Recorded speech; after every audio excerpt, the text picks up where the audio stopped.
Assalamualaikum warahmatullahi wabarakatuh. Waalaikumsalam warahmatullahi wabarakatuh. Waalaikumsalam warahmatullahi wabarakatuh. Ya, dengan saya Dr. Murniska Astuti, spesialis saraf. Hari ini akan memberikan kuliah tentang sindrom jebakan ya. Sebenarnya ini kuliah tentang neuro, karena ini kuliah tentang muskuloskeletal, maka mahasiswa hanya sekedar tahu saja.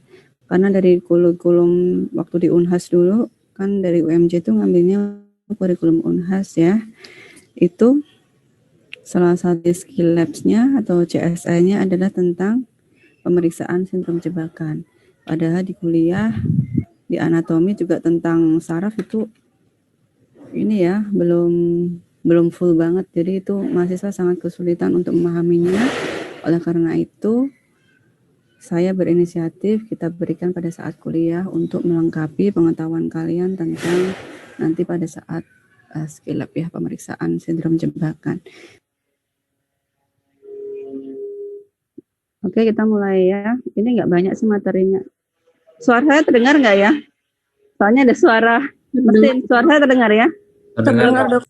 Kalau nggak terdengar nanti langsung saya di-cut aja ya. Dokter maaf nggak terdengar gitu. Soalnya ada itu biasa tetangga. Baik, ini adalah tentang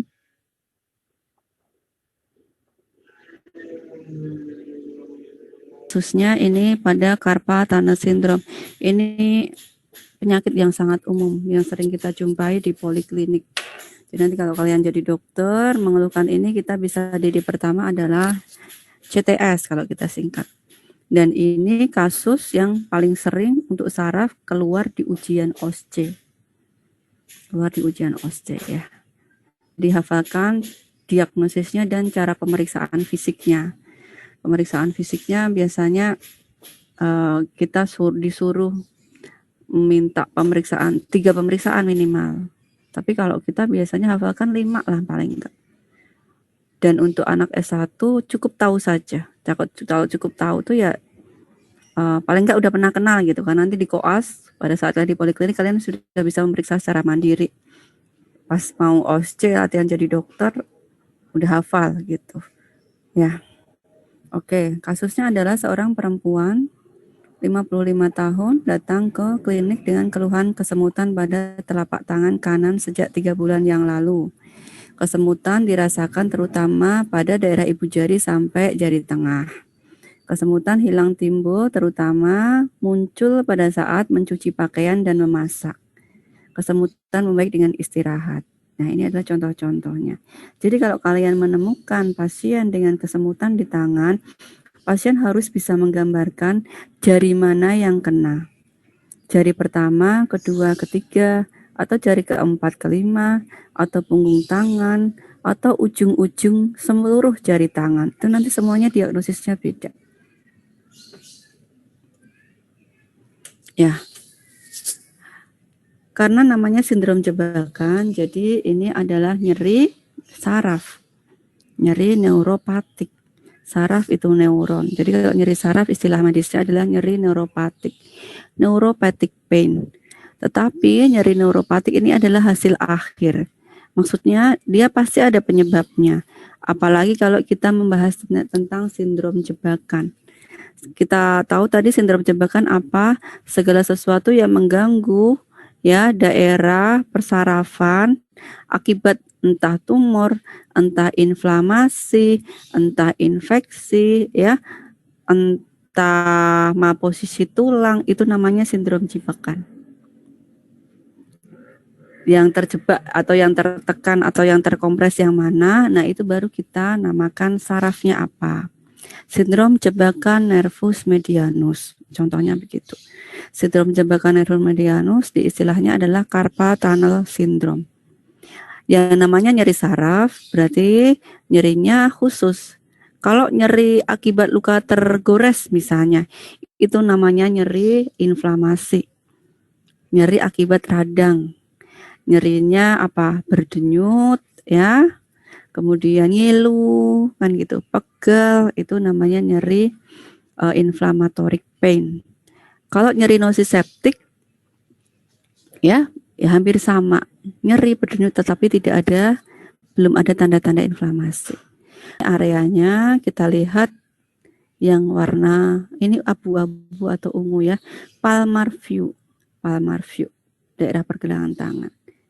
Nah, kita cek di sini. Jadi kalau kita ngecek, kita lihat satu-satu. Satu pakai kapas yang dipilin atau pakai serabut yang di hammer refleks. Kemarin saya minta untuk beli hammer refleks kan, itu ada serabutnya atau kapas. Kalau nggak boleh hammer refleks juga kapas juga boleh. Cotton bud sebenarnya juga boleh, atau jarum sebenarnya juga boleh. Kalau jarum harus ada teknik tertentu yang kita nggak bisa ajarin lewat online, makanya kita nggak rekomen. Ya, kita lihat satu-satu. Di sini kita lihat ibu kerasa atau enggak, kesemutan atau enggak, mati rasa atau enggak. Kemudian di sini, terus kita lihat yang di sini. Jari keempat harus teliti ya, bagian lateral, bagian medial. Kadang-kadang pasien nggak bisa bedain. Dan di sini ada kerasa enggak? Ternyata hipoestesinya sebatas ini. Oh, berarti memang terjadi kompresi daerah nervus medianus. Nah, kalau di dorsal hanya di ujung-ujungnya saja. Kadang-kadang pasien nggak bisa merasakan. Jadi pasien keluhannya biasanya di telapak tangan. Nah, nervus medianus mana yang terjadi kompres pada CTS? Itu di daerah wrist-nya. Pergelangan tangannya. Ada ligamentum carpitran presum. Ya, di mana dia biasanya terjadi hipertrofi otot-otot di daerah ligamen dan daerah ligamentumnya yang mendesak penjalaran saraf ini, atau memang mendesak dari aliran darah di sini. Ya, sehingga cairannya menurun, perfusinya menurun, sehingga terjadi hipoksia dan pasien akan merasakan neuropathic pain. Nah, pengobatannya gimana? Kalau pada fase lanjut, rilis.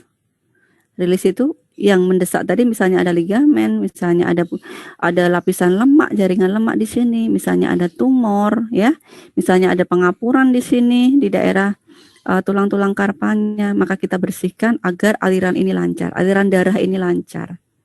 Namanya dirilis. Nervus medianus karena kasusnya juga jarang. Kita kasih contoh soalnya saja. Siapa tahu soal ini keluar di ujian ya.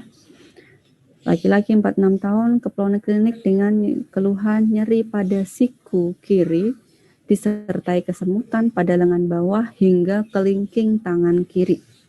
Jadi dari siku sampai kelingking. Ya, nyerinya hilang timbul. Dan kamu pada saat pasien bekerja mengetik di komputer, kan bisa ya, karena tangannya menekan di daerah meja. Membaik pada saat istirahat.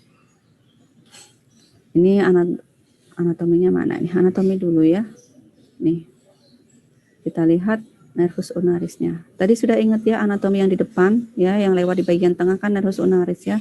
Kalau kita perbesar dia melewati di daerah tunnel. Tunnel itu seperti apa ya? Tunnel itu seperti saluran ya, saluran gitu, dan dia lewat di sini.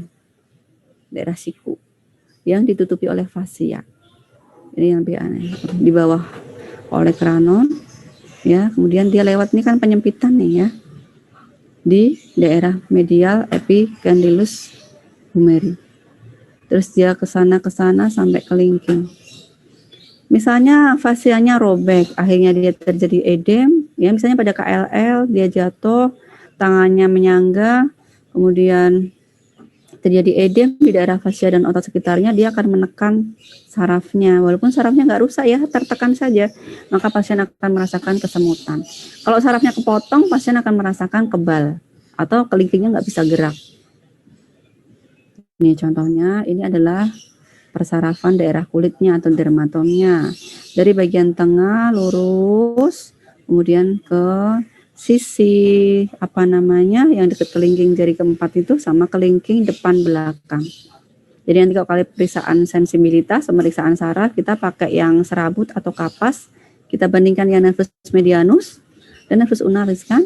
Kalau kita bandingkan, selalu kita bandingkan kanan kiri, dan yang kita periksa adalah yang bagian keluhan dulu. Misalnya keluhannya adalah kelingking daerah tangan kiri, nanti kita periksa yang kiri dulu, nanti kita bandingkan dengan yang tangan kanan. Ya. Nyeri lokal ya pada daerah siku. Ini parestesi, hiperestesi tadi sudah kita jelaskan. Nyeri saraf, hanya areanya yang beda. Ya, semuanya nyeri saraf, tapi hanya diapalkan pada areanya saja yang beda. Dan selalu pada malam hari dengan mekanisme yang sama ya. Kemudian pada palpasi nervus ulnaris ya di daerah siku tadi, maka dia akan merasakan nyeri. Makanya tinal tesnya di daerah situ. Tinal tesnya nanti kalian lakukan di sini kalau di CSL ya. Di sini. Kalian ketuk di sini, maka dia akan seperti nyeri kesetrum atau kesemutan sampai kelingking. Kemudian claw hand itu seperti cakar elang ya, cakar elang. Ulnar claw hand karena dia jadi dia berat daerah kelingkingnya, maka dia terkesan seperti nggak ada daya. Kemudian ini tandanya nanti di belakang. Ulnar examination. Ini nggak keluar di ujian. Tapi kalian cukup tahu saja. Yang keluar cuma tinal test ya. Ini tinal test yang kalian nanti CSA ya. Bisa pakai hammer reflex yang segitiga, boleh yang pakai yang bulat. Kita ketukkan di sini. Di tengah ini ada siku ujungnya di tengahnya. Nah, kan kalau diketuk dia akan ada rasa kesetrum.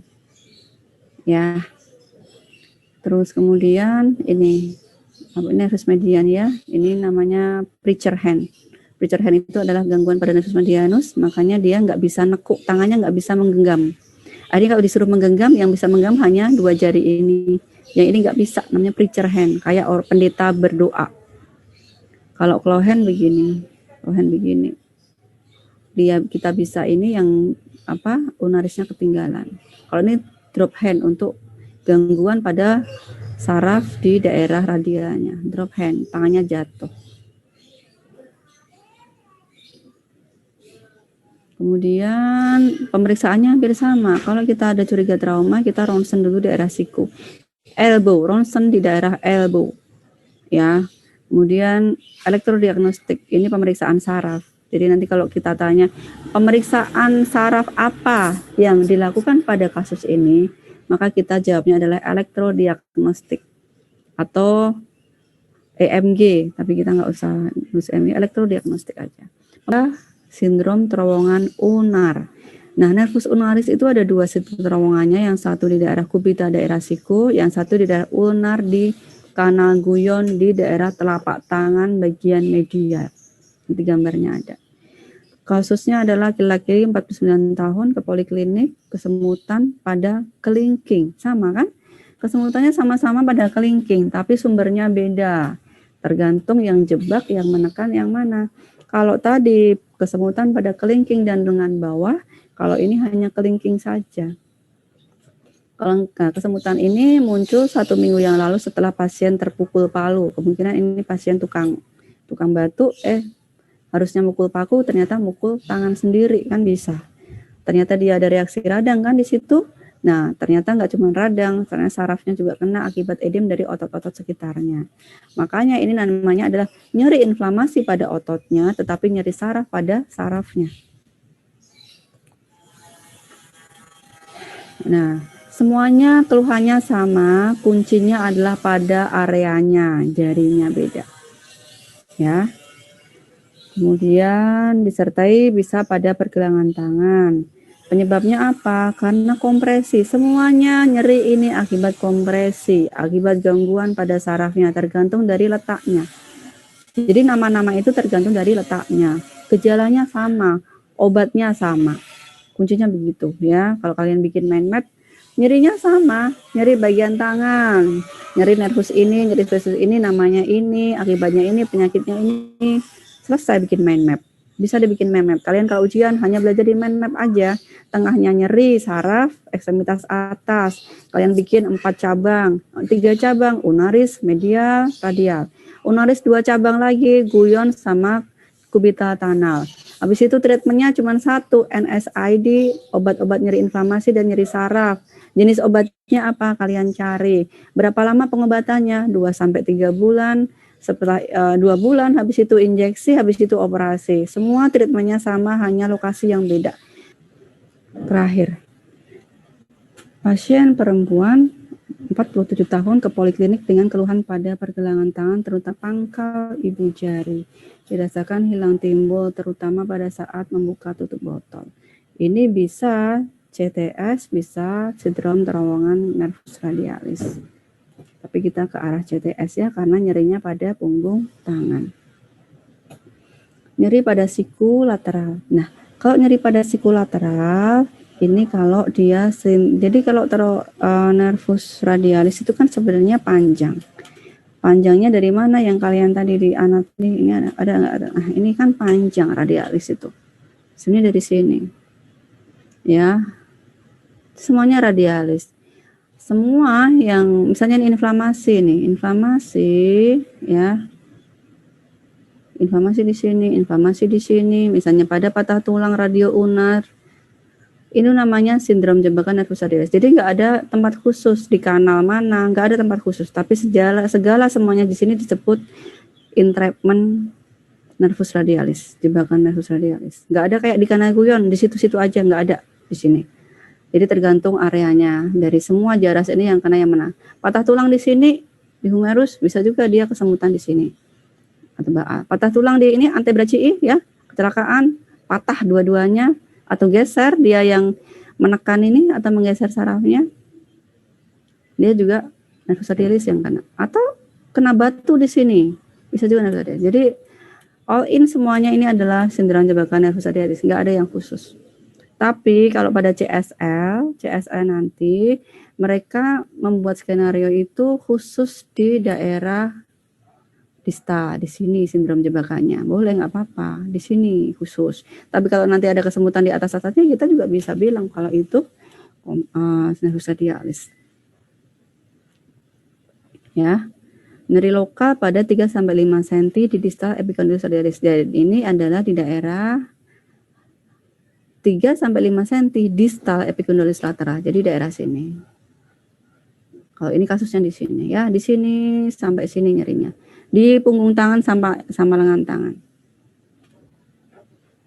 Kemudian nokturnal, nyeri nokturnal, semuanya nyeri nokturnal.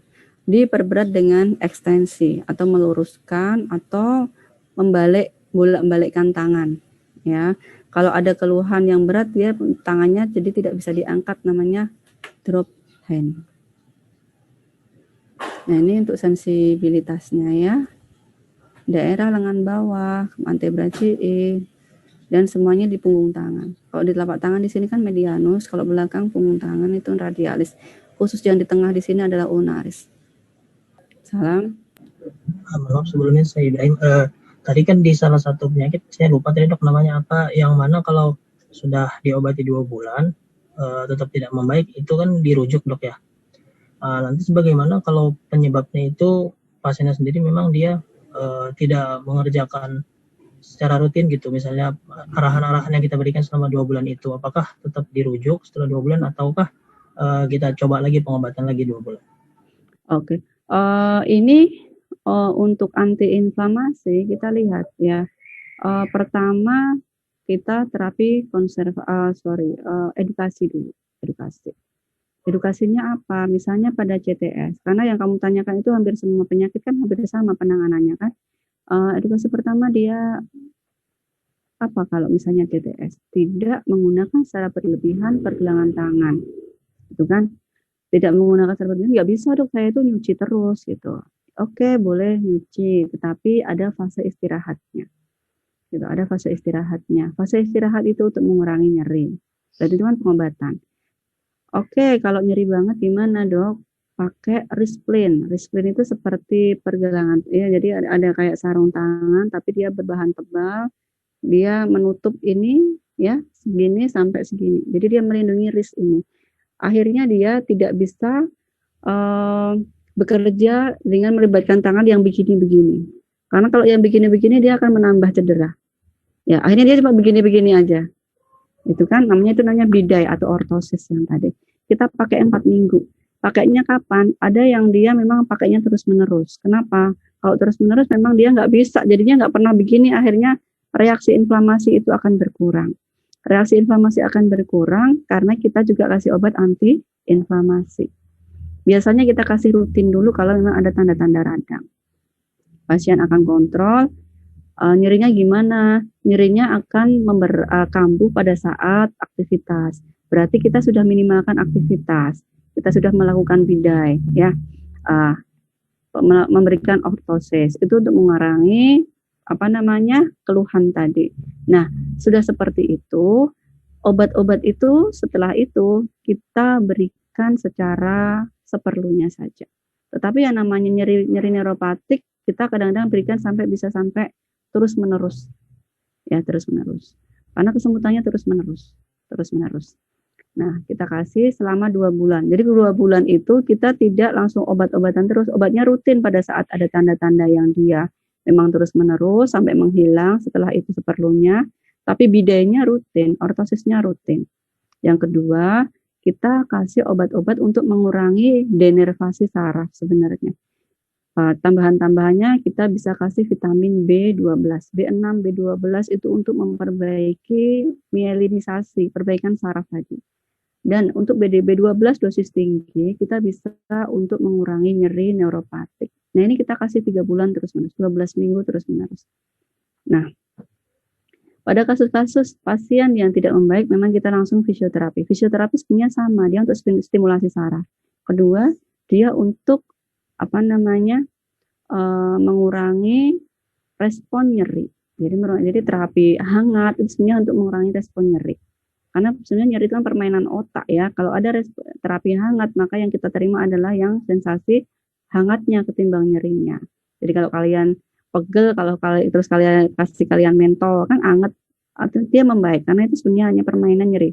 Ada yang namanya gate counter teori, tapi kita nggak kasih di sini. Jadi reaksi-reaksi rabaan, panas itu dia akan lebih diterima otak ketimbang reaksi nyeri. Itu fisioterapi. Ada stimulasi saraf untuk meningkatkan perbaikan atau inervasi saraf. Kita lakukan selama, kalau saya biasanya 3 bulan. 3 bulan, nggak ada perbaikan sama sekali nih. Karena kriteria perbaikan adalah membaik sebanyak 50% dengan memperbaiki tadi, aktivitasnya tadi. Biasanya dengan Risplin aja ada yang 2 bulan dia membaik. Nggak perlu operasi. Kita injeksi dulu kan, nggak ada perbaikan, membaiknya memang kurang memuaskan, kita injeksi. Injeksi itu pun minimal jeda injeksi selama 2 minggu. Dan kalau saya orang yang ketat, saya hanya melakukan injeksi maksimal 3 kali. Gitu, karena kalau terlalu banyak, ada yang bilang setahun itu maksimal 5 kali. Ya, jadi kita injeksi masih lama. Injeksi sekarang udah sembuh, udah nggak usah operasi. Pasien datang lagi 2 bulan lagi karena memang kesemutannya masih ada, injeksi lagi mulai. Terus karena sudah maksimal 3 kali, kita operasi.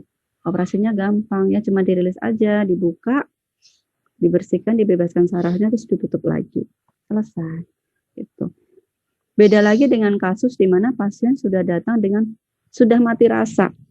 Jadi dia kan telat datangnya, bukan kesemutan, mati rasa. Nah, kita cek elektrodiagnostik, kita cek fungsi sarafnya. Apakah ini sudah berat atau masih bisa diperbaiki? Ada gradingnya untuk ini 1 sampai 6, 1 sampai 5. Jadi kalau grading berat, kita sudah yakin bahwa ini tidak mempan dengan obat-obatan. Langsung operasi. Jadi tergantung kasusnya ya. Ada lagi? Terima kasih dok. Ya, sama-sama. Sudah cukup? Baik, sudah cukup saya kira. Kalau nggak ada pertanyaan, ini baca-baca lagi nanti kalau kalian CSL ini ya, pemeriksaan sindrom jebakan, dan nanti akan sambung dengan kuliah saya tentang penyakit muskuloskeletal ekstremitas atas. Jadi pelajari lagi yang inervasi di daerah leher. Kita tutup dengan baca hamdalah dan doa kafaratul majelis. Alhamdulillahirabbil alamin.